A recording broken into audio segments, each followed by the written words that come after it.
Hi, everybody. John Anderson with M&N coming to you from the Capitol office here with this week's Capitol Recap. So a lot of the talk, and it is building, is all about the budget.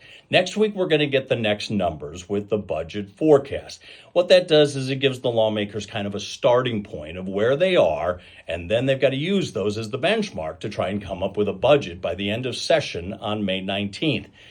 If they can't do it by then we are talking about a special session, but nobody wants to go there right now. So let's start with where we're at. And the best way to do that is to look at the numbers we got in December with the last budget forecast. Now, for the years 2026 and 2027, Minnesota's looking to have a surplus of $616 million. That means you've got some cash in the bank. The problem is towards the end of the decade. That is where the problems happen when we fall off the cliff. The economists here in Minnesota are projecting that the state will have a deficit of $5 billion. Where's that money going to come from? No one knows.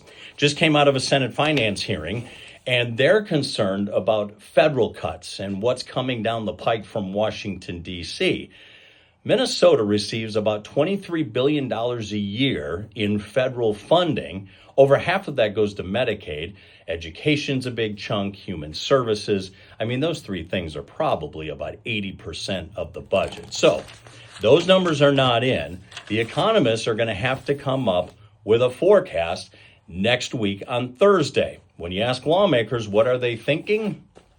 No one knows. No one knows what those numbers are going to show when they come out on Thursday, March 6th. So we all just have to stay tuned.